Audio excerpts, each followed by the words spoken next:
I'm very pleased to introduce the third day of our virtual conference.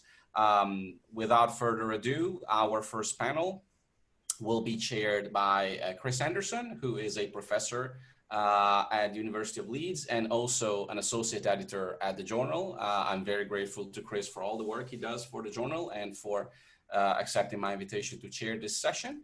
And Chris will briefly introduce the rules of the game. Thanks very much, Chris. Over to you.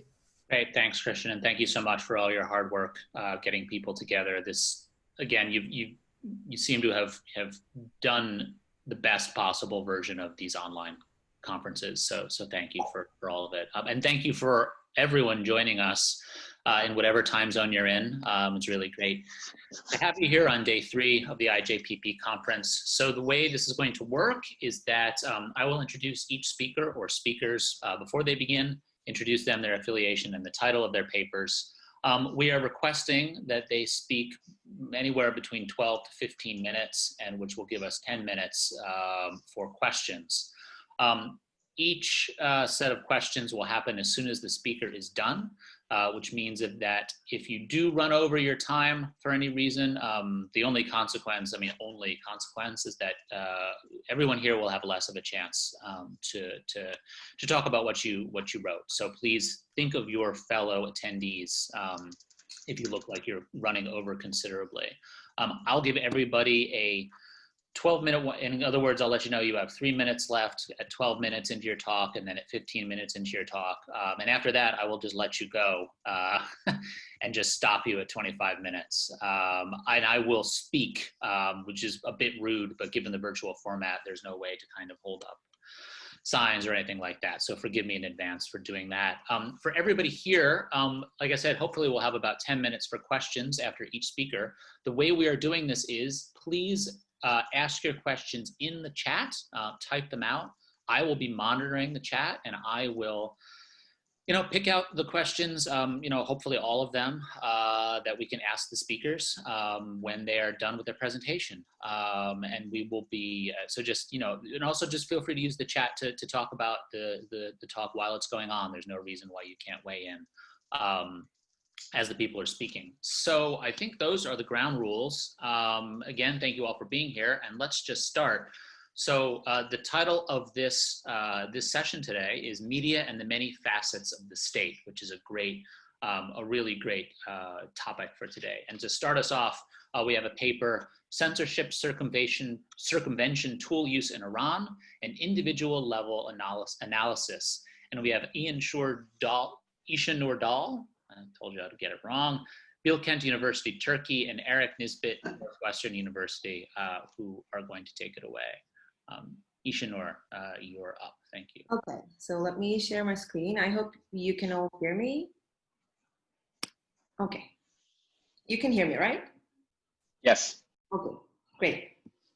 All right, hello everyone. Thank you for being here. My name is Aysenur Dal. Today I will present a co-authored work with Erik Nisbet, who should be asleep at the moment as he lives in Chicago. So I greatly appreciate those who are here despite the time zone differences. So our paper investigates individuals' resilience to censorship via the use of censorship circumvention tools in the context of Iran. Needless to say, I'm looking forward to hearing your comments and suggestions in the end, as we want to send out this paper soon. So let's begin. So authoritarian regimes tend to see media sources that provide information and narratives that are challenging theirs as threats to their legitimacy. Previous research suggests that such alternative media use results in citizens reaching more accurate assessments about their governments, as well as greater exposure to democratic alternatives by way of mirror holding and window opening processes. However, even the most sophisticated censorship mechanisms, such as the Great Firewall in China, aren't immune to citizens bypassing restrictions. And interestingly, despite low awareness about CCTs among internet users, we still witness cases where citizens' mass circumvention behavior results in record-breaking access to the banned platforms in a very short amount of time. So it is not surprising that we are witnessing an arms race between the internet censors on the one hand and the circumventors on the other. But the question remains, what is the theoretical mechanism explaining individuals' use of CCTs in authoritarian contexts? To our knowledge, there are only a few works that focus on the correlates of using CCTs, and those works provide insight mainly for the Chinese context. Here I'm sharing two examples. On the left side, we see predictors of CCT use frequency, and on the right side, we see variables associated with being a CCT user. Looking at these correlates, we argue that an important dimension of citizen experience is the extent to which individuals have an attitudinal tendency to display a proactive response to censorship, besides sociodemographics. So in line with this idea, we look at CCT use as a story of motivated resistance to censorship. So MRC is a key factor behind turning to alternative media outlets for political information seeking, as previously documented in the cases of Iran and Turkey. The concept provides us a framework for understanding individuals' efforts to mitigate threats to their media freedom as a form of psychological reactance. And this concept, you may already know, stands for individuals' motivation for re-establishing lost freedoms. So individuals with high MRC resist the threats posed on their freedom to access information and become more likely to seek ways to bypass media censorship, such as turning to the internet for political information. However, we know that in authoritarian contexts, even basic online activities may be restricted. So online information seeking as a mitigation strategy is likely to involve CCT use to bypass online restrictions, and thus makes MRC a relevant concept for understanding CCT use in non-free media contexts. And in terms of understanding where such resistance may be coming from, we should look at how individuals choose media in these contexts. As suggested in a 2000 piece published in IJPP, individuals' media choice in such settings partly depend on whether they hold attitudes, ideologies, or policy preferences that justify the governing regime. Similarly, these can be identities sponsored by the state, which may be in the form of religious, cultural, or national identities, legitimizing the authoritarian rule. So if an individual holds these, they are less likely to turn to alternative information and narratives that are presented in the non-regime media. So we look at this phenomenon in the context of Iran. The Islamic Republic of Iran comes second after China as a top offender of internet freedom, according to the Freedom House ratings. And despite the state's online censorship efforts, about 70% of young internet users still utilize CCTs. For example, when the messaging app Telegram was banned 2 years ago, the overall Telegram use reached pre-ban levels pretty quickly. Similarly, in 2007, about 3/4 of Telegram users could still access the application via VPNs during a temporary shutdown. So circumvention technology use takes place. However, Iran's culture of censorship predates the internet and is pretty much embedded in the overall media culture. So we think it is useful to take into account factors behind citizens' resilience to censorship in the general sense. Likewise, Muslim religiosity, as a state-sponsored, system-justifying identity in Iran, should help us understand CCT use by way of shaping individuals' experience with the censored media. So putting all these together, we make some hypotheses. First, we suggest that Muslim religiosity will be negatively associated with motivated resistance to censorship. That is, the lower the religiosity, the higher the tendency to resist censorship in the media. We also hypothesize here at the right side, this motivated resistance will be associated with being a CCT user, which would stand as a mitigation strategy in re-establishing the otherwise lost freedom. Put together, we expect these relationships to suggest a mediation of religiosity's influence on CCT use by way of motivated resistance to censorship. Additionally, as a research question here, we investigate whether this mediation is moderated by perceived efficacy in online information seeking. In other words, since CCT use requires some form of technical and practical information, we examine whether being more or less confident about one's ability to perform activities that are related to online information seeking influences using CCTs. We use a self-administered web survey conducted in Persian during March and April 2017. The main variables were Muslim religiosity, motivated resistance to censorship, perceived information seeking efficacy, and using CCTs to access social media platforms, foreign news websites, and political blogs and websites. We can talk about the variables if you like in the Q&A. However, I must say that we measure CCT use as a dichotomous variable. So it's whether the individual is a user of CCTs using CCTs to access social media platforms, foreign news websites, and political blogs or not. Okay, and we have our control variables here. You may see them.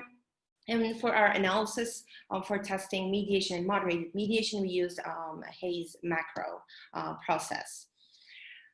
So let's look at the results.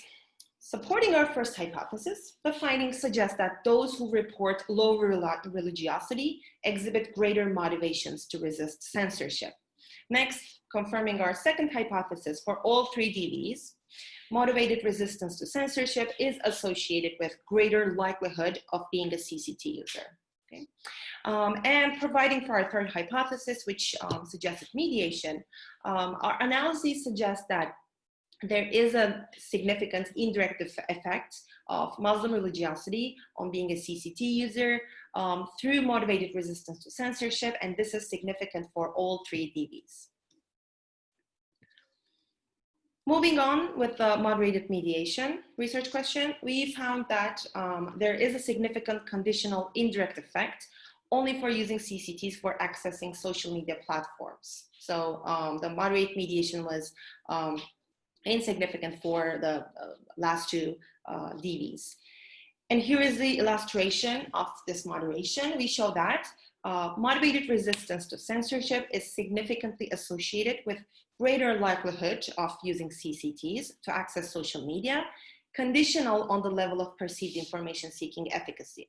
The results tell us that we have conditional effects, indirect effects of religiosity on being a CCT user only through low and mean levels of perceived efficacy.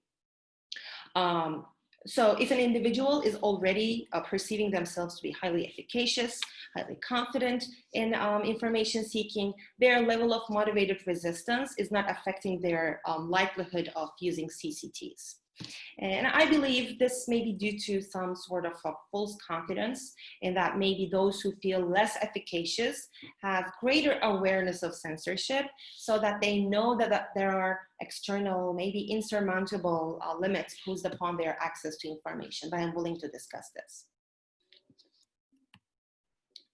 So in summary, we show that Muslim religiosity has an indirect effect, indirect negative influence on being a CCT user via motivated resistance to censorship. And this mediated relationship is moderated by individuals' perceived information seeking efficacy significantly at low and mean levels, and only when using CCTs to access social media platforms that are banned. So one may question why information seeking efficacy does not exhibit any moderating influence for accessing foreign news websites and for political blogs. I wonder if this is related to maybe what bypassing social media bans versus blocked websites require. So there's a lot to explore here, I believe. Or as I mentioned this in discussing the graph, it may be due to what the efficacy we measured may be actually tapping on.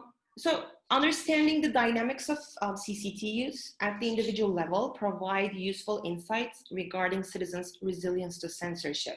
And even though it involves accessing online sources, we should approach it as part of a larger media experience in authoritarian contexts to have a better understanding. And one thing we should consider in the future is the extent to which using CCTs become a risky behavior itself. Different countries use different measures, punishments, different legal frameworks, etc. And it may have an influence on individuals' decision-making processes when they are at a moment of thinking, okay, should I use a VPN or not? And although we explore the role of religiosity played in the case of Iran, other identities may also drive resistance to censorship in different contexts based on what justifies the authoritarian rule and what the state sponsors. However, there may be other moderators at work for different identities and different theoretical paths depending on the nature of those identities, those driving forces. And as a final note, I think there's also a lot to discover when it comes to efficacy, since in these contexts, individuals accumulating frustration with censorship could exhibit a ceiling effect and maybe activate phenomena such as learned helplessness, where they just, I give up. And this would definitely shape individuals' experiences accordingly.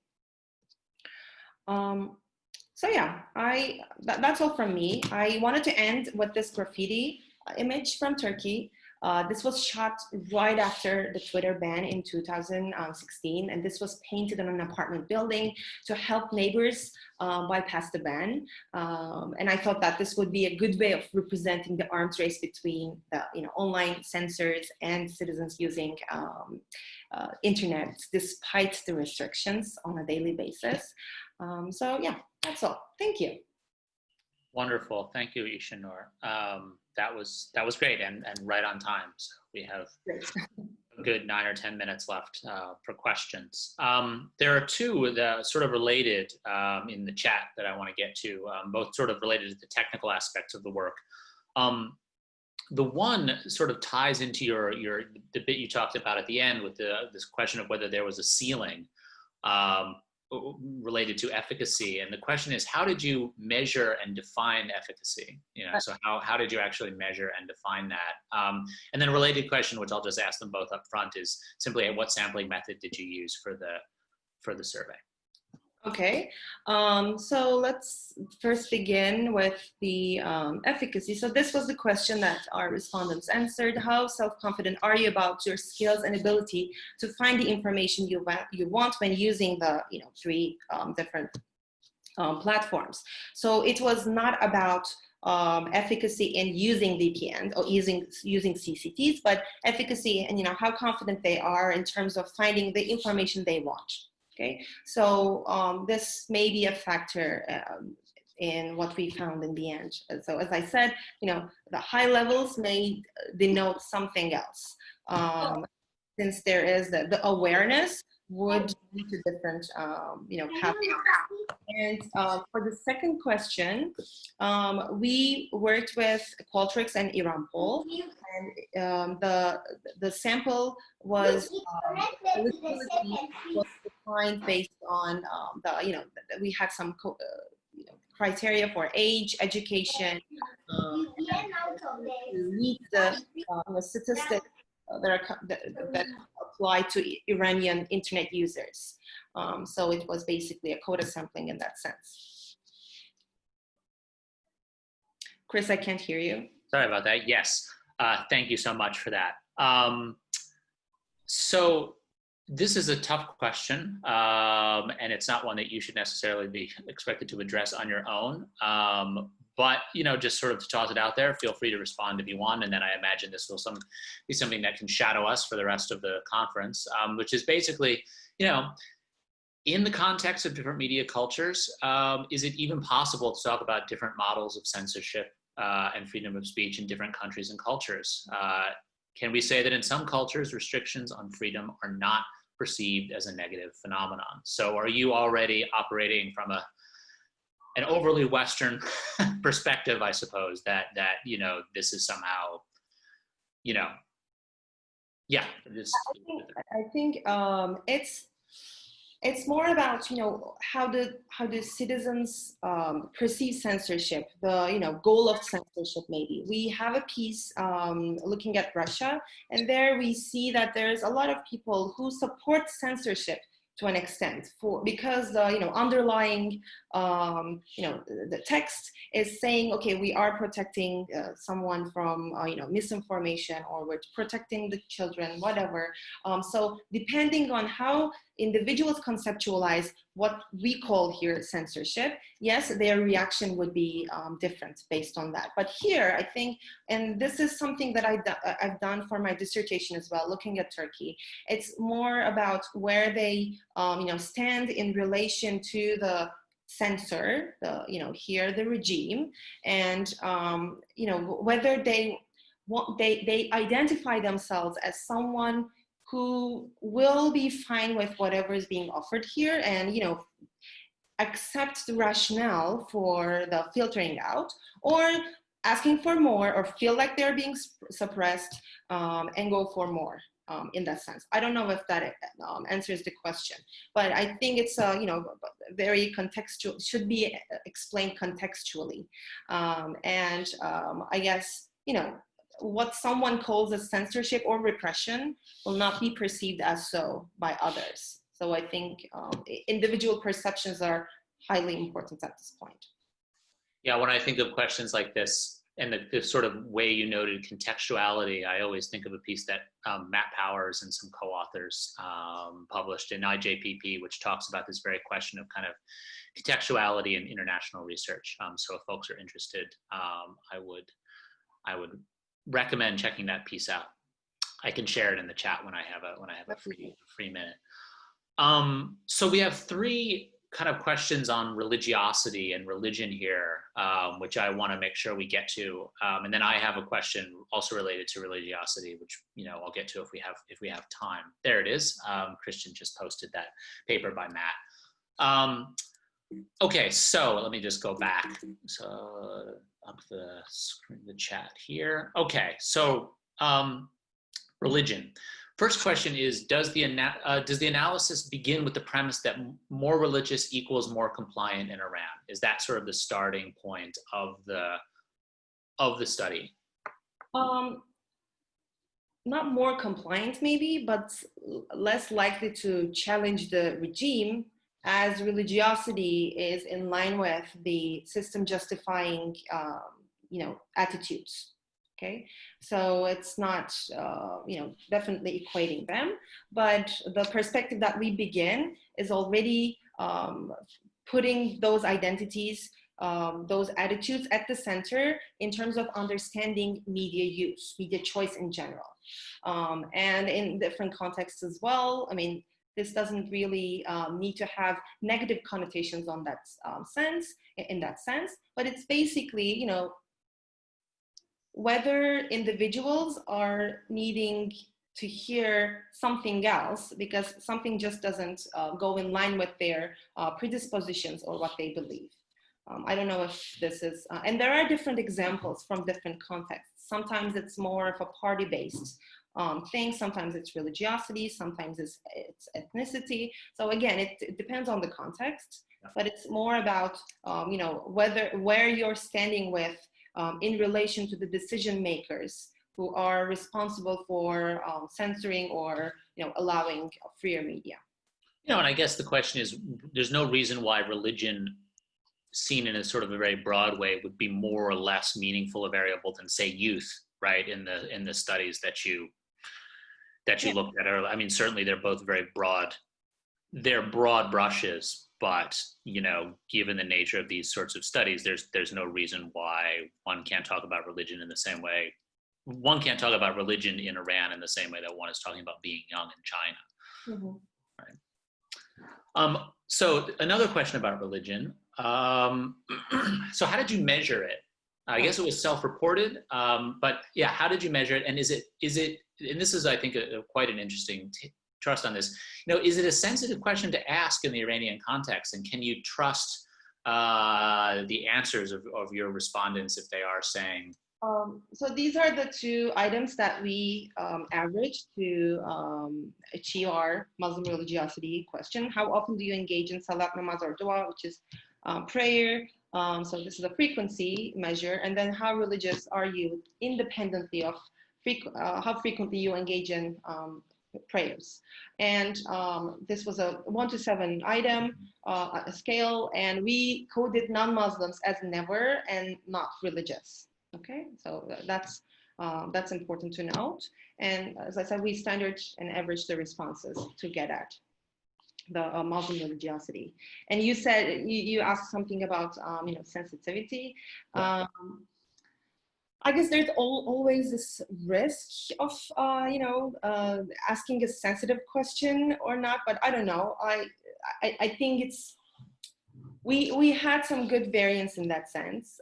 So it didn't feel like with this survey or the survey I did in Turkey, for instance, that there was this, social desirability bias, at least, an obvious one, because, the variance wasn't really worrying in that sense. And I guess the way we asked them, saying independently of, how frequently you engage in praying, etc., is still, trying to get at softening what we want to know in terms of individuals' religiosity. Right. Great. That was a great answers to some tough questions this early in the morning. So I think that we are basically out of time. I have a question on religiosity, but I will take this opportunity to say that questions can continue in the chat, and they can continue. Christian, there's a session at the end of the day, right, where folks are where we're replicating kind of the mingling that happens in the normal conference, and my schedule tells me that is from UK time 1:35 to 2 o'clock. So conversations can continue there as well. So thank you so much, Aysenur. That was great. Thank you. Let's go on. We are now going to welcome. We'll go back up to the top here. We are now going to welcome Khanyile Mlotshwa from the University of KwaZulu-Natal, who is going to present a paper titled "From Jacob Zuma to Cyril Ramaphosa, Changing Media-State Relationship in South Africa, 2019 to 2020. Khanyile is going to be speaking, and Christian is going to be sharing his slides. So let's start it and see if it works. And there we go. Slides up. Wonderful, Christian. Khanyile, are you there? Yes, I'm here. Okay, wonderful. So Khanyile, why don't you begin? Thank you so much for being with us today. And just, let Christian know when you would like him to move on to the next slide. Just say next slide. Okay, thank you. Next slide. Next slide. We can go to the next slide. In South Africa, mostly when we talk about the media and their relationship to democracy, politics, and politicians, there's always a tendency to come from a liberal, pluralist, normative expectations of the media and the democracy. However, this morning I propose a different approach, that is a radical, critical approach that considers the media as not only enablers in politics, but also as active players.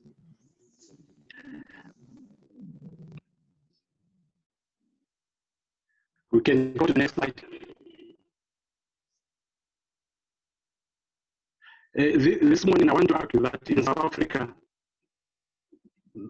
the media have not only been.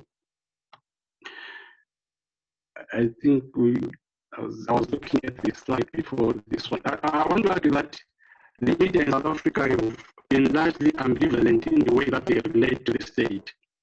Then we can go to the next slide. And it's on liberal pluralist perspectives where the media are taken as a platform for debate, expected to play a watchdog role in a democracy in a mirror of society, where media are expected to reflect society. And this is further linked to the ideology of objectivity, where the media is reified. This has been problematic, firstly, because although the media in South Africa has from the beginning fought for its independence against governments, it has always been elitist. And secondly, this elitism means that they have failed to provide a platform to everyone, as would be expected in a democracy. And this has reduced politics into an elitist game. The media's conception of politics has more been elitist. It has always been looked up to the big men as opposed to ordinary citizens, the politics of ordinary citizens. And as shall be illustrated in this presentation, the country's media from the colonial period through to this post-apartheid era has always been partial in who it covers and how it covers people. Next slide.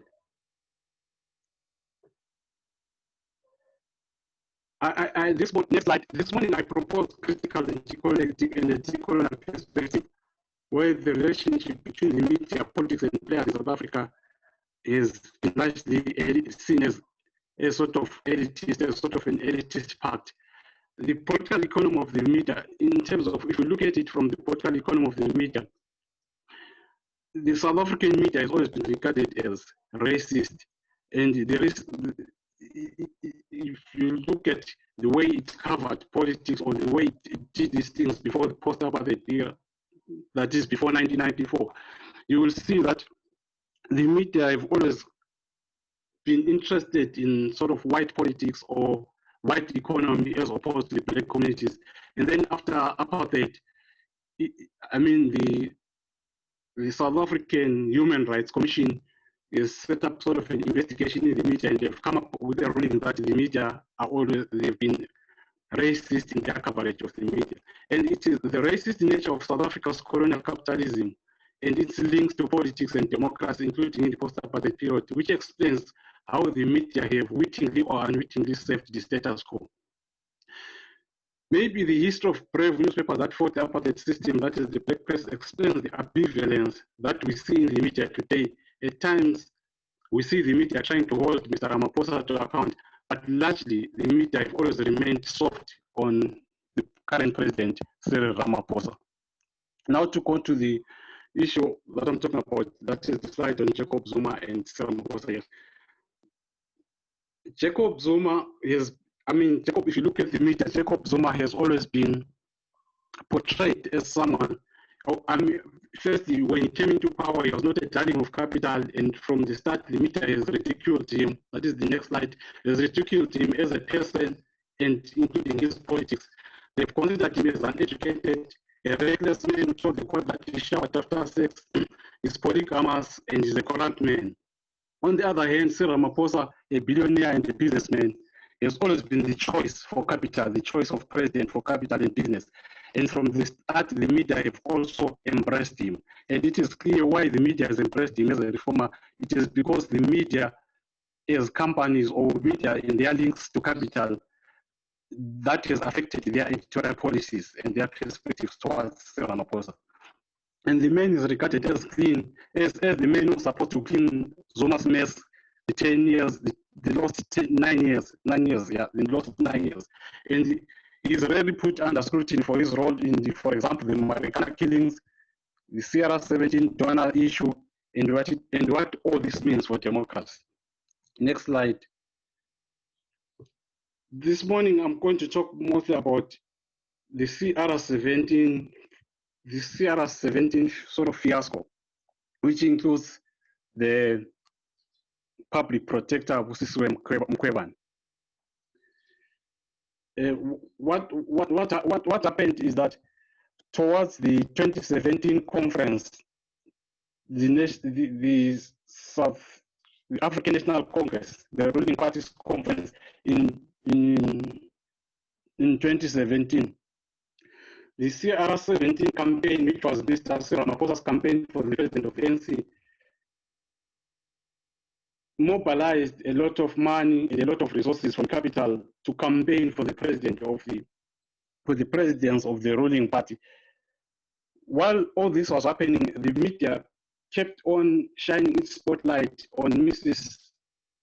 Lamini Zuma, and by extension on Mr. Jacob Zuma. It largely gave Mr. Ramaphosa a free pass. It never questioned his campaign.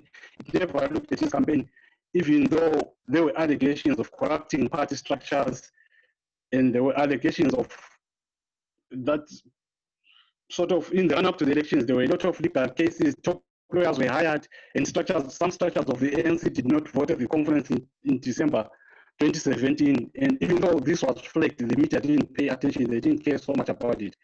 And I can say that Mr. Ramaphosa's campaign was never put under scrutiny, even though signs were already there that there could be problems. It was until the then opposition Democratic Alliance leader, Musi Maimane requested the public protector to investigate the president for failure to declare certain donations to parliament.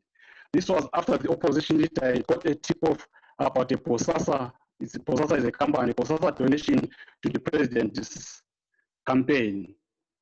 Posasa, together with the Kutas, are at the center of the State Capture Commission that is currently ongoing here in South Africa. To cut the long story short, the public protector did investigate and came up with a report which was unfavorable to the president.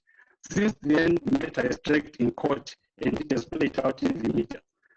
One, the media has declared the public protector, one, as the enemy of the state, two, as a stooge or a friend of the former president, Jacob Zuma. And the way this CR17 donations has played out in the media, we see that there have been a number of players that have seemed to band together against the public protector. For example, we see the media has called in the former public protector, Thuli Madonsela, and has given a space to rubbish the work of the incumbent public protector. There have also been columnists like law lecturer at the UCT who have been mobilized and to take every moment to write and criticize the current public protector. And in the process, the ANC has been divided. Yes, this is the slide where you see the current UCT lecturer who is writing negatively about the current public protector. And the ANC has been divided into, next slide, I think, and the next slide. Go to the next slide. Yes, this is the slide where you see that the ANC has been divided into pro-CR17 group and the Red Forces. The Red Forces are seen as Mr. Zuma's front in corrupt, and the Red stands for Radical Economic Transformation Forces. Those people who were campaigning for Cyril Ramaphosa's, who were campaigning for Mrs. Dlamini Zuma during the 2017 conference. The point here is that the media are part of a web of institutions in society. While they are companies themselves, the media also rely on the corporate world directly for advertising and indirectly for sourcing stories and even in politics. The media have also relied a lot more on courts over and above court processes. For example, courts have been asked to rule on what seem to be internal ANC matters. The political economy approach tells us that in as much as the media is reliant on these institutions for its operations, it cannot be trusted to be independent, partial, and objective. Mr. Ramaphosa's president seems to be one that is protected by the elitist institutions such as business, courts, and even the academy. We have professors who are siding with the president, who are taking part in politics or in debates that are ongoing within the ANC or within government. And the media seems to be playing a central role in all this. There is not so much recourse to the structures of ANC on the part of the president when he faces his enemies or imagined enemies. He relies mostly on these institutions that I've cited above. The key takeaways from this is that with Zuma, the media played its watchdog role. We could see the media holding President Zuma to account. However, with Ramaphosa, the media seem to be relaxed and to be practicing what can be regarded as a pro-government brand of journalism. This is even though there are many issues of concern, such as the corruption that we have seen around the PPEs, the personal protective material that we have seen recently. And the media's conception of politics can be said to be elitist, hence it stands with elites. So in its relationship with politics or in the relationship with its state, it stands with elites. And in standing with elites, the media are factional. I thank you.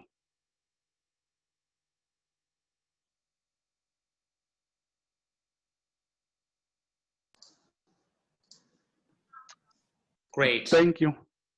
Great. Thank you so much, Khanyile. And obviously, folks could tell there was some connection problems that we had there, which is the sort of nature of this type of conference. Occasionally, it happens. So thank you for hanging in. We have some great questions, though, and that's in part because this was a very good this was a very good and interesting topic. The first one I saw, which we have also answered partly in the chat, but Khanyile, I want to see if you want to weigh in on it as well. The question is, how diverse is the media system in South Africa, and sort of diversity in terms of how its ownership, is it concentrated or is ownership widely dispersed? Ideological positioning, is there a variety of ideological positions amongst the media system in South Africa? And also in terms, I think it was interesting in terms of the racial identity of editorial staff. And one of the, your time was up. One of the people on the chat weighed in to say that the media system is reasonably diverse in terms of ownership, but also not immune to market forces, which means that diversity is decreasing. So Khanyile, do you want to weigh in on the other questions? Is it ideologically diverse in the South African media system? And how diverse is it? This is an interesting question. How diverse is it in terms of the makeup of its editorial staff? Well, I would like to think that in terms of ownership, first in terms of ownership, the media in South Africa are largely like privately owned.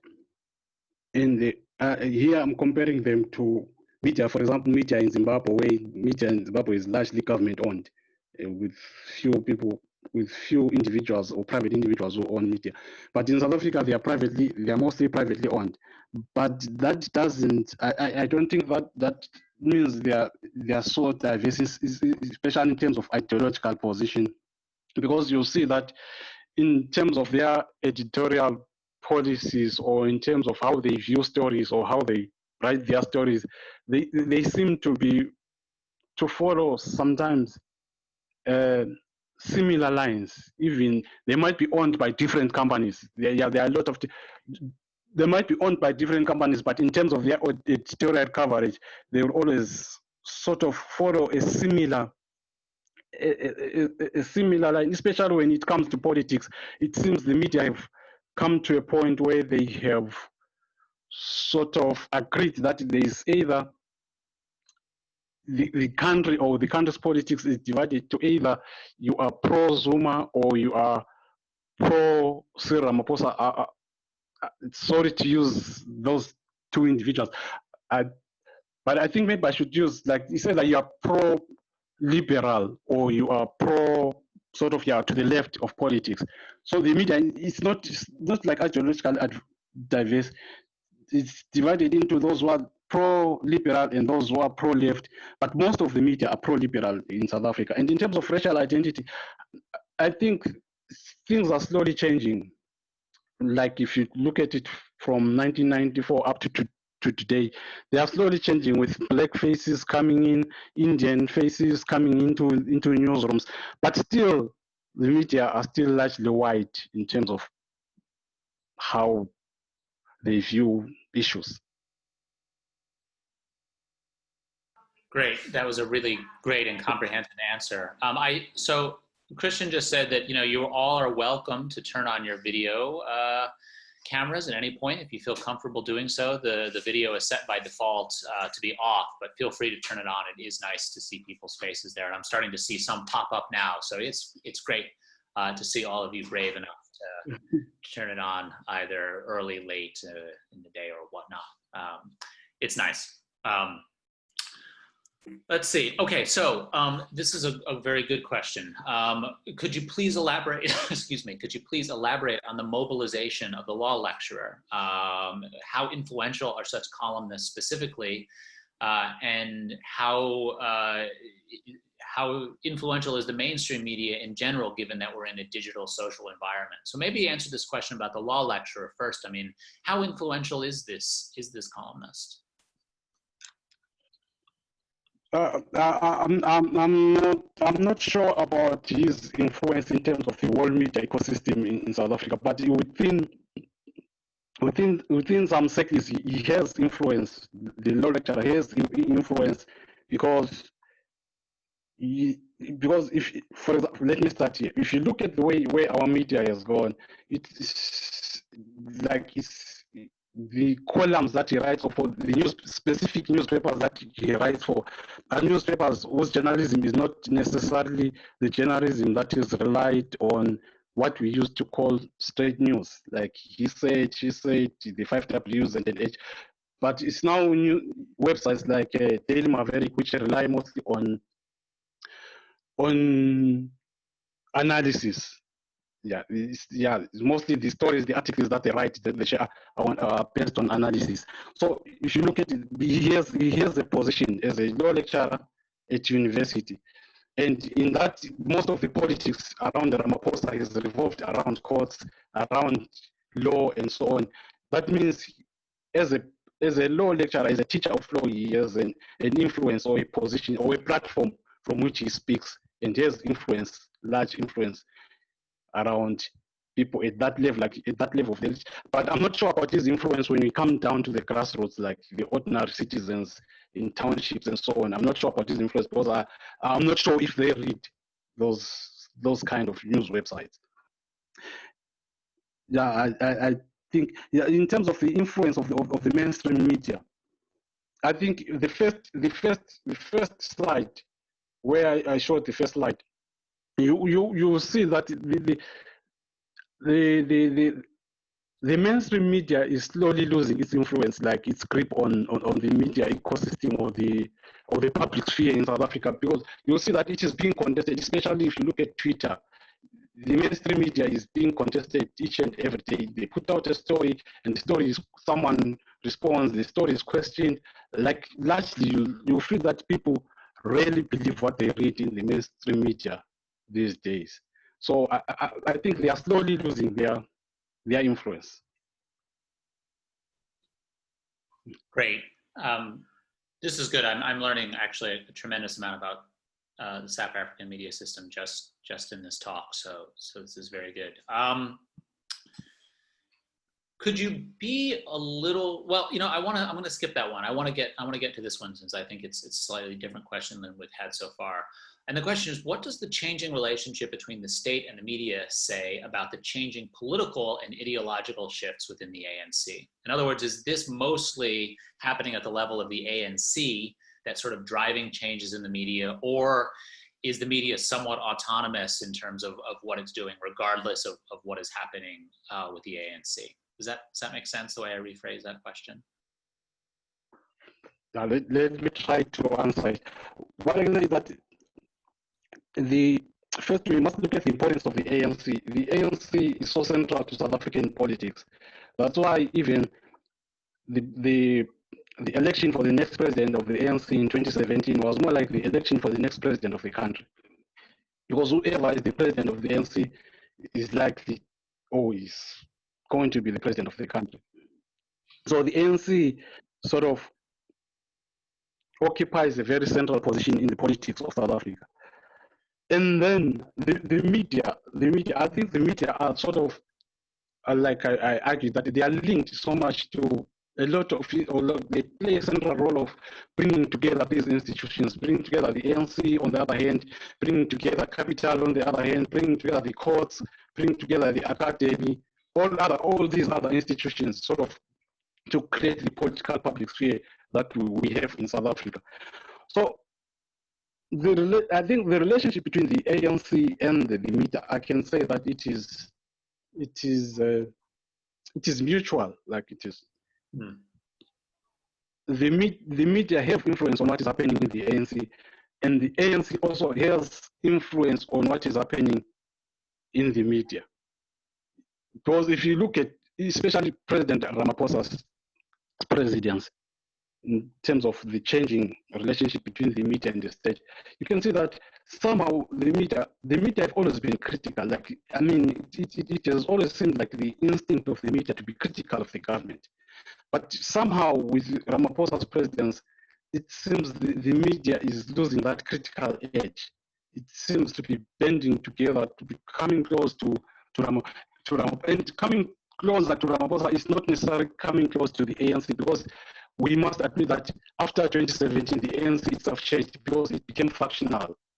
There were some people in the ANC that are seen as people who are loyal to President Jacob Zuma, and anti-reform. And then President Ramaphosa is seen as someone who is pro-reform. And President Ramaphosa, the media, you will feel that the media is trying to create an impression that President Ramaphosa is different from the ANC. Like they want to look at him as an individual, not necessarily as the president of the ANC. They want to look at him as someone who's different. Like for them, the ANC is most likely irredeemable, corrupt, but Ramaphosa is not corrupt. He's there to clean that corruption within the ANC. Great. We're out of time, and there were still really excellent questions floating around the chat. So again, just to repeat, follow up, keep talking in the chat, and there's a networking session at the end of the event today where we can talk about all of this stuff more. And thanks again to everybody, and particularly to the presenter for working through some of the technical difficulties we had there. I think in the end it was a very clear and intellectually coherent presentation and conversation. So thanks a lot. Good. So let's just move on then to the next speaker and the next paper.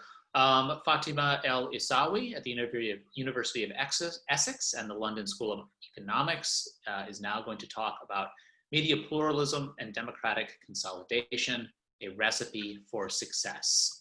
Again, I will give, I haven't had to give any warnings yet, which is great, but I'll give a warning after 12 minutes and 15 minutes, and we have 25 minutes total. So Fatima. Hi, morning all. Thanks very much for having me with you for this very interesting conference. I'll try to share screen. Yes, it's is it working or what's going on? No. Now, is it working, Chris? Yeah. Not yet. You can see it. No. Although I shared screen. Do you want to email the slides to me and I can try sharing the screen? Let's try again. Well, share screen. Yeah. And now share. There we go. You can see it. Your wonderful desktop is actually far more organized than mine. Actually, it's, yeah, fine. There you go. Yeah. On its way. There it is. Yes, I see it. I see it. Okay. Sorry for this. Also,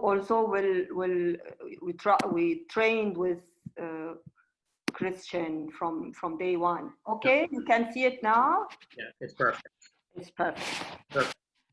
Okay, so this study draws on data collected in a focus group in Tunis in May 2019, bringing together a sample of representative of media, political, and civil society groups in the aim to try to understand the interplay between journalistic practices and politics in this new diversity in the public sphere, in this fragile emerging democracy in Tunisia that is also facing immense challenges.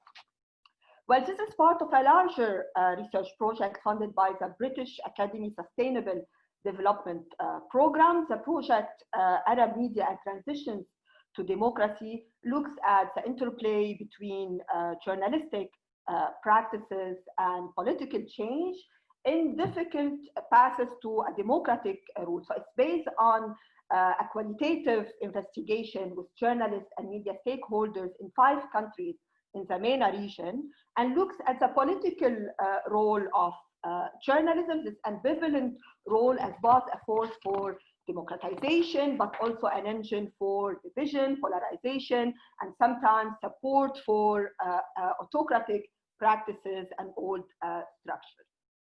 So in this particular study, I look at the following questions.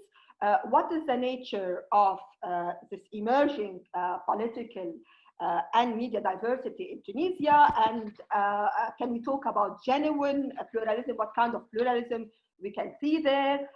What are the dynamic or features of relationship between media and politics and their impact on democratic consolidation in the case of Tunisia, and who are excluded from this new supposedly open public sphere, and how do these exclusions take place. This work is also supported by and complemented by a careful monitoring of media programs, especially televised talk shows, and participant observation in newsrooms in number of national media outlets in Tunis. Tunisia's successful transition to democracy, or what is seen as a unique model of successful transition in the Arab world nowadays, has been largely attributed to a celebrated culture of so-called dialogue between opponents, despite the political debate remains highly polarized. As you can see in the first photo in 2015, the Tunisian National Dialogue Quartet, which is formed from professional syndicates and human rights group, won the Nobel Prize for Peace Prize for mediating a peaceful compromise for a severe political deadlock that at that time in 2013 threatened to reverse the path of democracy and to take a similar path as we saw in Egypt. However, as we can see from the second photo, this culture of consensual politics was largely rejected by voters in the last election, presidential election in 2019, where we can see two political outsiders with populist discourse who came first in the election, and a professor of law with very little known being elected as president for the republic. So it's safe to say that the vote was a blow against the two major political adversaries, secularists and Islamists, who at that time led the transition.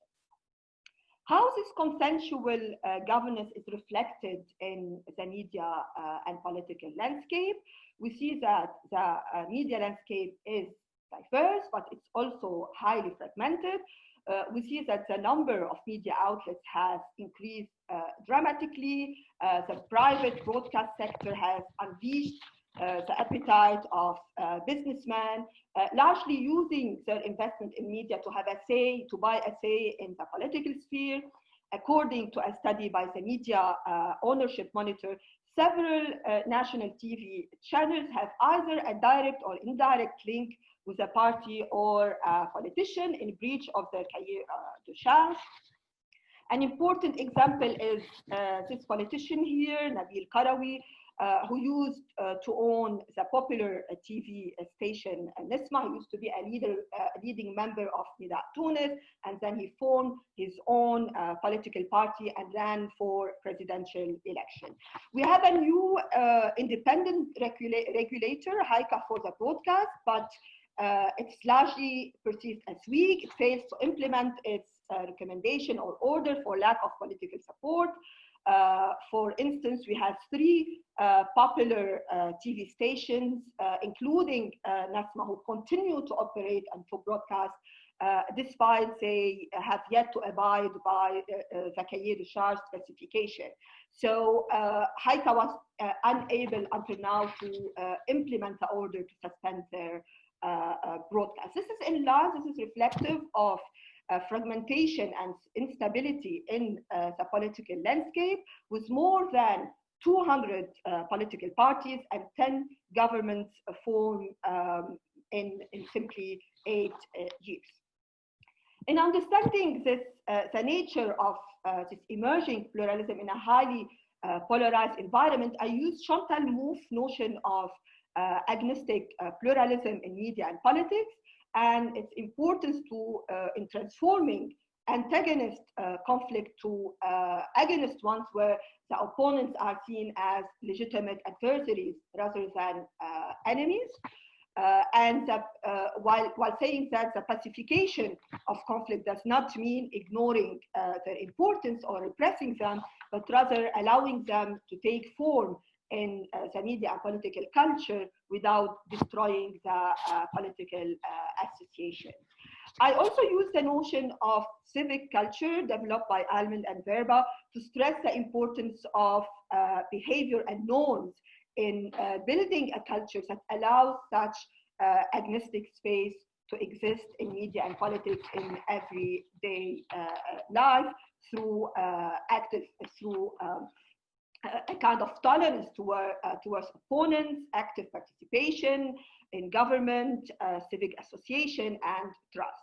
Well, it's clear that these notions were developed in Western contexts where politics and media have different shape, institutions enjoy high level of stability, but the interest in considering these concepts in the Tunisian context is the importance they give to cultures and traditions and their impact on supporting stability and democratic growth in a volatile context in which new institutions still lack support and legitimacy, still very fragile. Well, similar to transitional experiences in other contexts, the Tunisian media landscape bears important elements of continuity, institutional traces of all structure. We have largely the same body of journalists.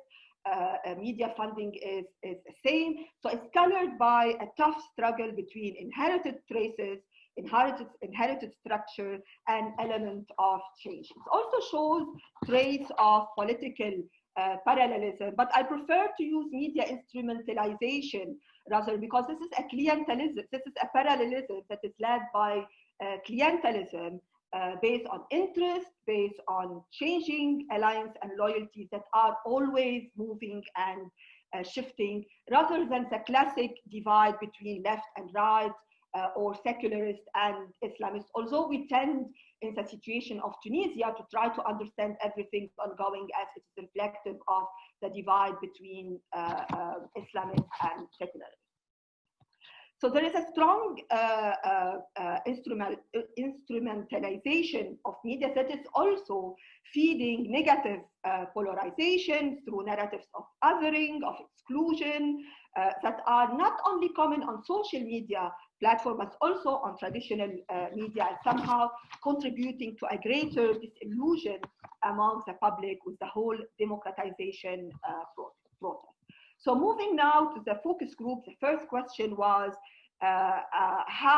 to what extent national media provide a fair representation of political parties and civil society groups, and how do participants see this interaction, this new relationship between media and politics. So there is a shared perception among participants that the relationship is interdependent, reciprocal, while each other, media and politics, accuse the other of having a higher say or leading or shaping the public debate. They agree that there is no one player controlling the game. And journalists see that reducing the notion of diversity to political balance between major political forces or groups is something that is fair or inevitable, given the high number of political parties and the lack of programs for all these mushrooming. Just to warn you, you're at 12 minutes. Okay, I'll try to be brief as much as I can. Participants see that access to media is not as diverse and as it used to be in the first phase of the transition, especially on influential private broadcasters. But this does not mean that small parties cannot be represented in media, because it's now very much diverse, but their representation is mostly limited to less prominent platforms. The proliferation of political ownership of media is leading to a new clientelism between media, business, and politics, and it is exacerbating the volatile nature of media and politics, because the editorial agenda of a newsroom can shift from extreme to another depending on the owner. And let's move now to the next slide. There is a sense that to what extent media are independent from political control.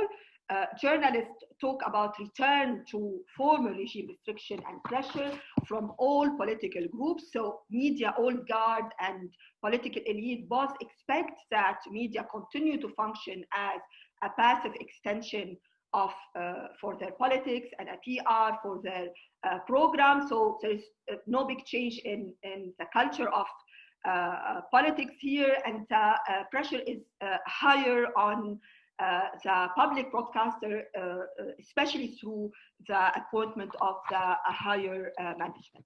To what extent media represent the diversity of the new Tunisian society?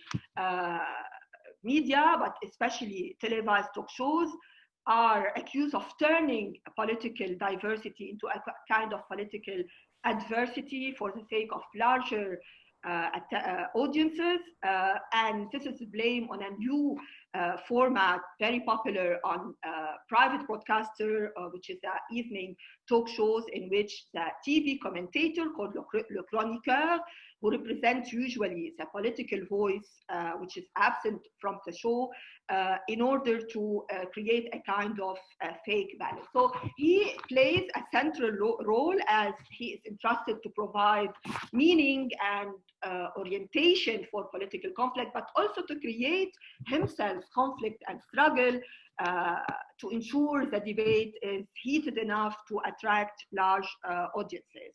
The debate around political conflicts is largely guided by party tactics and alliance and focus on scandalous stories that can trigger heated headlines. So media, or at least its format, is accused of paying less attention to policies rather than politicians. So it is a diversity that is not inclusive of marginal voices.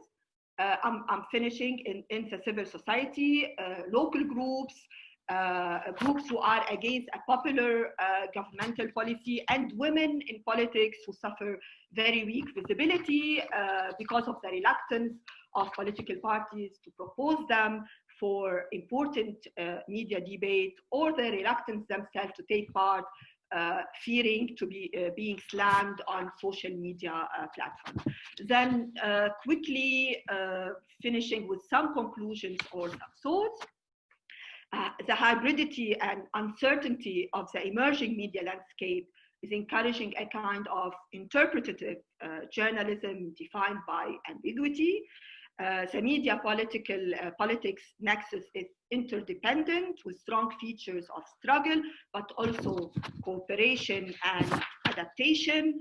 The new rules of the game are complex, as both political elite and journalists are adapting to the new environment. It is uncertain and fluid struggle whereby no one player can solely control the game. Well, we can say that media continue to largely reflect the norms and traditions of the political system as they continue to suffer from a precarious political independence, but that this does not mean that they simply reflect or mirror politics. They are in a kind of active position, but they are rather in kind of ambiguous situation.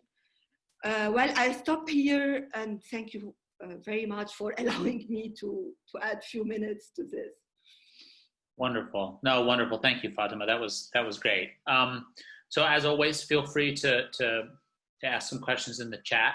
I don't see any yet, so I will start off with a question of my own. You talked a bit at the very end about the new clientism of the media system there, and I don't know enough about the history of the Tunisian media system. Can you talk a little bit or talk again about how that system changed over time? So when you say new clientism, that would imply that it wasn't clientistic at some earlier point.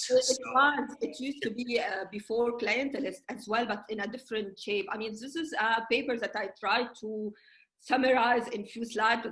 I mean, all this information on the media landscape is there. So the clientelist system was there under the Ben Ali regime, but it was led by the Ben Ali regime and his friends, and the patronage was around him. So at that time, they developed a new format, which is private broadcast, radio, TVs and radios that would be owned mostly by friends of the regime. So the process of providing license was opaque, but also the broadcast was very much limited to non-political entertainment kind of content. Which means that regime can continue to control the state-owned broadcaster, which now moved to transform into a public broadcast sector, although it's still weak in terms of political independence. So it's a new, because major players are like still there, major investment of media continued, so there is a strong element of continuity. There is a process of providing licenses through an independent regulator. The independent regulator is very weak, because to be able to implement any kind of order, they have to, since the order should be implemented by the executive power, who is always reluctant to do so.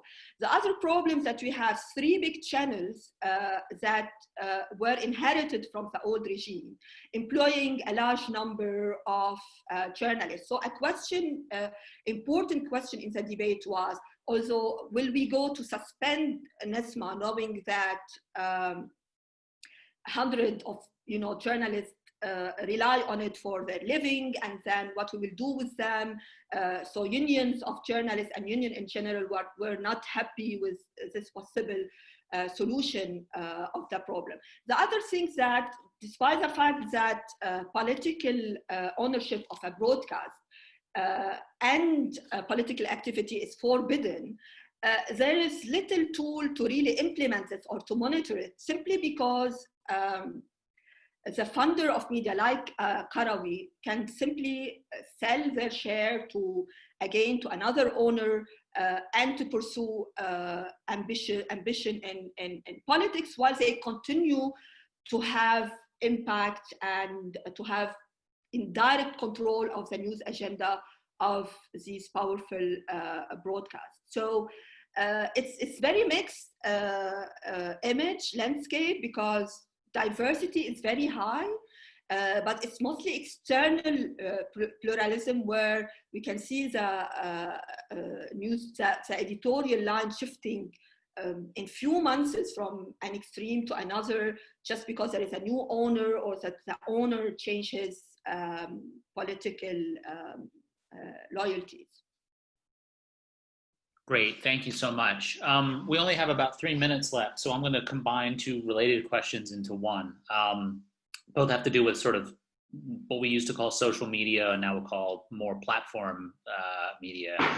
So the first question is, during the Arab Spring, many scholars, perhaps over-enthusiastically, reported the importance of alternative media platforms to break barriers and raise alternative voices. What is the role of these media right now? And the second and related question is, as a Tunisian scholar, I wonder whether you included the impact of social media, mainly Facebook, in shaping the trust level towards media currently. So what is the larger world in which these sort of digital media, social media, platform media are operating, and how has it changed from the Arab Spring? Well, the first phase, we saw the lots of new experiments in news websites, investigative websites that would be reporting on politics in a different way, and some of them were present in the focus group, and I visited some of their newsrooms. So they continue to operate in the under Ben Ali. It used to be more blogging, expression of ideas, and now it's more doing investigative work on politics and also monitoring media, monitoring how national media is operating in a way to provide alternative views on how they are reporting on major questions. They continue to provide, as we said, a larger space for a voice that cannot find their way in larger, more established traditional media through many ways. We have also new radios, and the radio sector is very much flourishing and also representative and open, provide an open space for these voices. The problem of sustainability, economic sustainability, is a big question for these platforms. And most of them have developed a kind of cooperation contract with media development agency in developing special project in which they continue to produce investigative journalism and also continue to monitor political life. Wonderful. Dr. Issawi, thank you so much for your paper today. It was really excellent, and we enjoyed hearing from you, and thanks for answering those questions. You know, again, too many questions. We don't have time to answer all of them. Feel free to keep talking with folks in the chat. Fatima, if you want to answer any of the questions here, or again, in the networking session, we can continue that as well. And could you, I think you're still sharing your screen, so I don't know. Okay, so stop share. Yes, wonderful. Thanks very much. Thank you so much. Okay, so we're now moving on to the final paper today, and I left the email agenda. Sorry.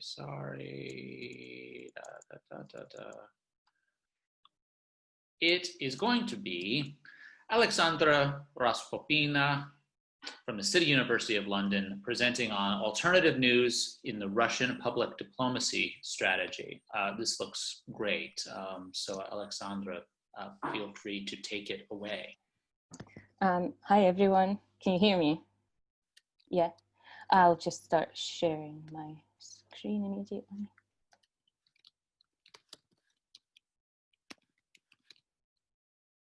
Sorry, this takes a while because my laptop is very old.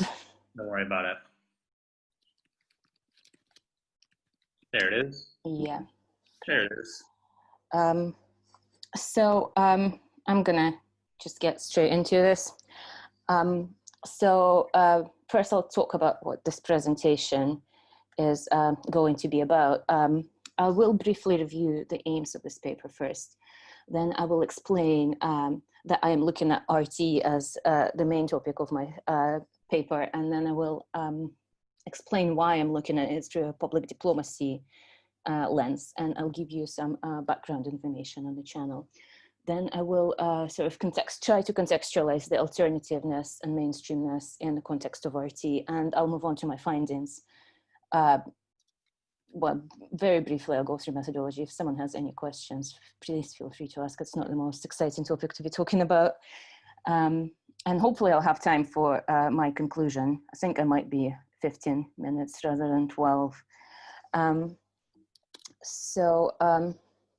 This study aims to contribute to the understanding of the relationship between alternative media, mainstream media, and the state and its public diplomacy, and to advance the understanding of Russian international media and its position in the global media scene. And to achieve this, I will provide a detailed look at how RT, which is formerly known as Russia Today, conceptualizes its own alternative stance. I will examine how alternative and mainstream media perspectives and characteristics are reflected in RT news content, and I will examine the relationship between this alternative stance and RT's role as a public diplomacy actor. So the study is focused specifically on RT, formerly known as Russia Today, and this is a Russian international broadcaster that was founded in 2005, and the name became just RT, not Russia Today, in 2008.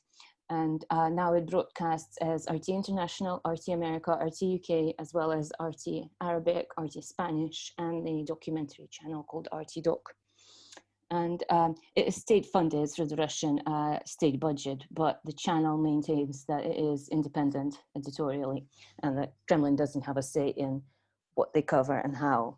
And make a mental note here about the editorial independence because I will come back to it. But first, this is how various researchers describe RT's relation to the state. As state or Kremlin-controlled, as state-linked, state-aligned, as propaganda, as soft power public diplomacy outlet, or as a tool of information war / hybrid warfare. And I have to say I disagree with some of this. I'm not going to say exactly which ones, but I believe that there's not enough data to back up some of these labels. And obviously from the title of this paper, you know that I will be looking at RT as a public diplomacy and soft power actor. And this means that this paper sees a correlation between the Russian foreign policy agenda and the content of RT, and recognizes that RT is editorially aligned with the government priorities, but it also recognizes that RT's relationship with the Russian government is more complex than just being a propaganda mouthpiece, and that the channel plays a role in co-constructing the official discourse. And this is how RT describe themselves on their About Us page. They say, RT creates news with an edge for viewers who want to question more. RT covers stories overlooked by the mainstream media, provides an alternative perspectives on current affairs, and acquaints international audiences with the Russian viewpoint on major global events. And this was actually the starting point of my study, the fact that they say in one sentence, mainstream media, alternative perspectives, and Russian viewpoint on major global events. So the general question that this paper is asking is, how do these alternative perspectives fit into the goal of delivering a Russian viewpoint on major global events, which of course in itself is a classic public diplomacy goal. So first I will talk about RT's positioning and self-identification as an alternative news outlet. And I will argue that resistance to the Western hegemony in global news production is a central feature in RT's self-identification. So on the picture here is Margarita Simonyan, who is the editor-in-chief of RT. And she's the one who regularly makes the case for RT's alternativeness in her interviews, public appearances on her Twitter account, where she's very active. And RT's motto is, of course, question more, which alludes to this alternativeness. I'm sorry, I use the word alternativeness and Russianness, and I know they're made up words, but I hope people will still understand them. So in arguing for RT's alternative self-identification, Simonyan says that RT's audiences are people who are tired of the mainstream and who understand that all of the truths can't be fit into a single concept of the world pushed by the same old Anglo-Saxon media. And by Anglo-Saxon, she means Western. Of course, this interview is translated from Russian. And she also explains that this alternative stance is the reason why people want to watch, follow or read RT. She says, why would people watch us when we have smaller studios and cheaper cameras, only if we show them something that CNN will never show? So very, very briefly, my research questions. First, I want to find out in what ways RT explores the alternative mainstream media duality in its news content. So this includes looking at how RT talks about their own journalism, about other media, and about other journalists and their journalism in their news coverage. And I will explore this through textual analysis. Then as a second question, I ask what traits of alternative media content does RT content contain? This is a lot of content in one sentence. Here to address what these traits even are, I draw on some literature on alternative media, and I drew up a short list that includes sources that the articles refer to and actors that are either quoted or actors that appear in the RT's coverage. And this is, of course, by no means an extensive list, but this is something that is quite easy to explore quantitatively, which I do through a content analysis. And my sample is web news coverage, not and in Russian and in English, not the actual broadcast, because RT doesn't have a broadcast channel in Russian, but it does have a website. So, and the final question I ask, what role do these alternative narratives play in presenting the Russian viewpoint? And I'm just going to move straight into this. So the way that RT talks about mainstream and alternative media is very interesting. First of all, Russian media are never discussed in terms of their mainstream or alternative stance when they appear as either sources or as a part of the story. Moreover, they're actually not discussed at all. They only appear as sources or as actors. And so they become completely excluded from this duality of mainstream versus alternative, as if they exist in some other universe where this distinction and this duality, which is really important for the channel self-identification, it just doesn't exist there. So, but when mainstream media are discussed, it's always obviously Western media. There is almost like an equal sign between them. And this appears both in Russian and in English language coverage. But in the slight difference between the Russian and the English samples is that in Russian, they never actually use the word mainstream in Russian, and they use the word Western media. And in this paper, I interpret this in the context of there not being a widely discussed distinction between mainstream and alternative media in Russia. And this isn't to say that alternative media don't exist in Russia. It's more that they are various niche media that never get generalized under this alternative umbrella together. So mainstream media, aka Western media in this context, are presented within the system of power and within a system of Western hegemony in news production. And this is done by either referring to mainstream media and politicians almost as one or as colleagues in phrases like Western media and politicians claim that, you know, Russia's shut down MH17, for example, or by using phrases like Western propaganda that obviously tie the media and the power together. And mainstream media are further presented as being biased against Russia and or being biased in favor of the West. And to return to the first point in the slide, Russian media are not being presented in the context of having bias at all, unlike Western media, obviously. However, at the same time, mainstream and Western media are presented as sort of authoritative sources when they do criticize Western governments or when they challenge the power, hold the power to account. And it's similar with Western journalists. And I've got this just one example for time constraints, but this is a report that isn't actually a news report on the actual news event, which was, by the way, the chemical attack in Han Shi-hun in Syria. But in this article, RT focuses on how CNN covered the event, or even more specifically, on the fact that the anchor, Kate Baldwin, was shocked by the interviewee's unexpected questioning of the dominant Western narratives about what happened in Han Shi-hun. So you can see how it's described. She says that the journalist can't contain herself from interrupting her expression shocked to haltingly asks who Massey thinks is behind the attack. Baffled, Baldwin interrupts again to tie Massey to Assad, and still stunned, she ends the interview. So it's this kind, and this is just in the normal, this isn't in the like their opinion section of the site. This is actually just the news coverage.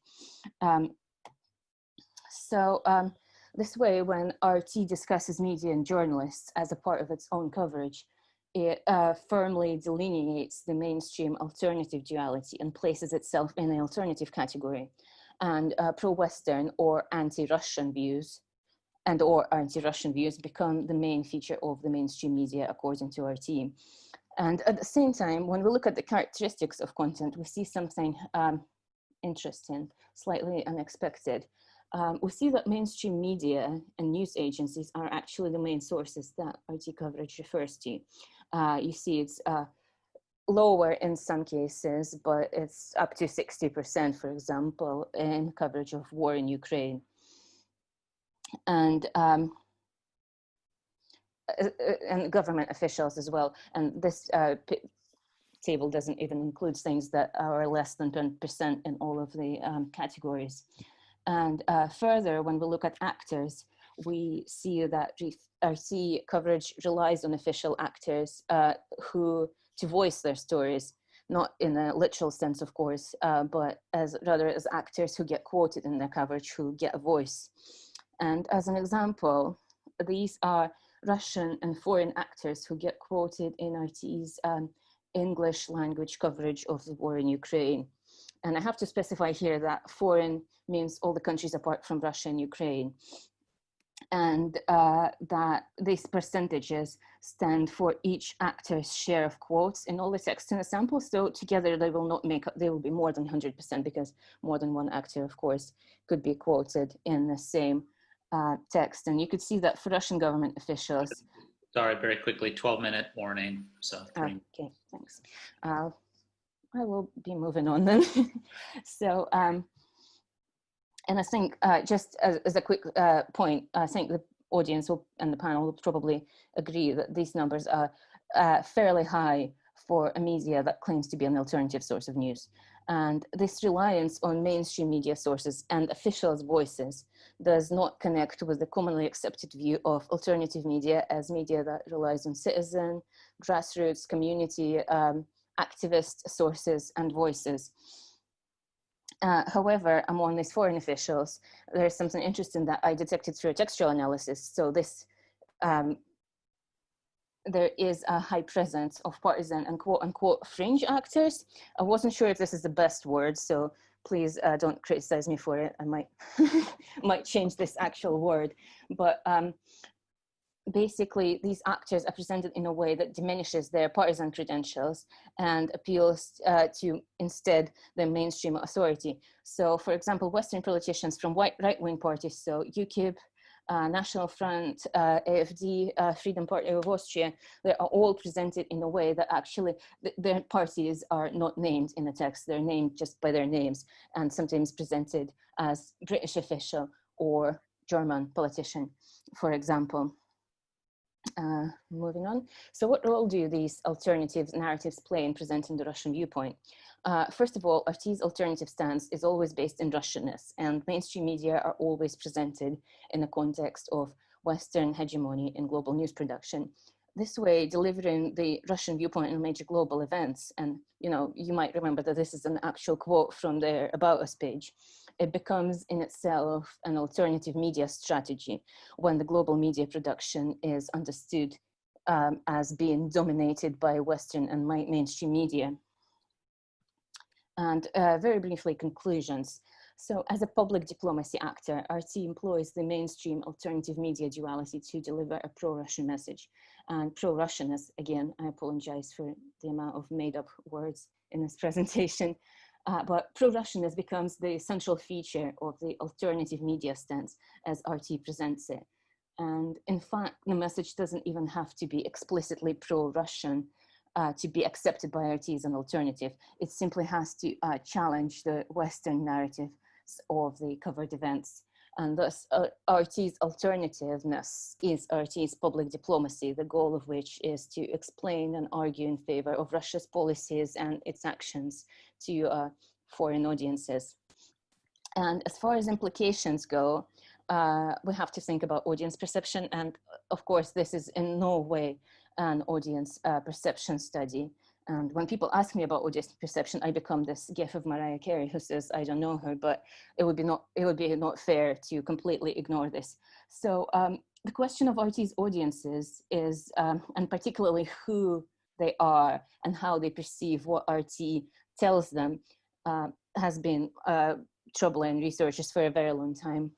And even though there are studies, and even though there are studies that imply that the audiences are aware of the channel's financial connection to the Russian state, and because of that, they approach RT's output critically, there is another study, there's another researcher who reviews a Cold War era perception study that I think is quite relevant to this, where the audiences' views on certain issues were changed after they were exposed to Soviet propaganda, even when the audiences were aware that they were looking at Soviet propaganda. And so even when people knew that they were watching propaganda, they were still affected by it, mainly, and this is an actual quote from the study, is they were mainly affected by the degree of opinion differences that were broadcast on local American media compared to those promoted by Radio Moscow. So thus there is a possibility, a probability that even though when people know that RT is funded by the Russian government, their opinions can still be changed by what RT presents to them. And the final point that is also important to understand is that this content that RT publishes not only could get reused by other media, but it is actually getting very actively reused. If you Google just copy the headline, put it in Google, you'll see how many websites just copy it without any sort of indication that this comes from RT. And there was actually a great study published last year that looked at RT and Sputnik that found that their articles get repurposed by Western media, and in particular UK tabloids, which allows the pro-Russian narratives to sort of continue their life cycle, to pierce through any sort of reputation issues that RT might have with the audiences, and obviously reach wider audiences if we are arguing that maybe RT has quite small audiences. And these media effects, I think, need to be considered when our researchers are making sort of arguments that discount RT content on the basis of it not reaching a large enough audiences or not changing enough opinions. And this is all. Thank you. Wonderful. Thanks so much, Aleksandra. We only have about 5 minutes, so I'm going to just kind of lead off with the most provocative and kind of pointed question here in the chat, which is, I wonder if Russia today, if RT is that unique. I know this is beyond this study, but isn't CNN, for example, doing the same thing? So yeah, CNN is not claiming to be alternative media, but largely has the same goal, to promote the American point of view. Do you want to reflect, given your knowledge of Russia today, and obviously you didn't study CNN, but given your knowledge of Russia today, do you buy that sort of framing of the argument, and how would you respond? Actually, there was a really good study by a former fellow PhD at City who compared CNN and Russia Today and their coverage of certain events, and she was doing a framing analysis. And the argument that that researcher basically presented was actually no, that there isn't that many differences between CNN and RT in the sort of basic framing of who they present as the bad guys, who they present as the good guys, and what they show as the reasons for the different actors' actions. But yeah, this is very controversial. Yeah. No, it's a great way to kind of get into these questions of how they are similar and how they are different. I'm going to actually try to summarize up a bunch of these questions in the last question with a tiny bit of moderator's privilege, I guess, which is, why does Russia Today adopt the alternative media frame? Once upon a time, say, 20 or 30 years ago, that might not have been valuable from a strategic communication point of view, right? It might have been better to say we're objective, or we're state government, or what has happened in the world in the last 20 years that makes them calling themselves quote unquote alternative valuable, in terms of fulfilling their strategic goals? Well, I think the quote by Margarita Simonyan is sort of partially answers that when she said, why would people watch us when we have smaller studios and cheaper cameras? Because obviously the niche of quote unquote objective 24-hour news channels, it's filled. There's nothing else to add there, according to RT. So RT argues that only if they show them something that CNN will not show them, will they be able to get the audiences that they want to get. And also actually, so I didn't present this quote, but Simonyan makes this really great argument that, well, great, quotation marks, of course. She says that the reason why they have taken this alternative stance isn't just because they want the audiences, and not just because they believe that the alternative opinions should be voiced in media, but she also says that this way they build up audience loyalty to RT as a brand. And then she says, she basically compares RT to the Ministry of Defense, where she says that it's important to have an army.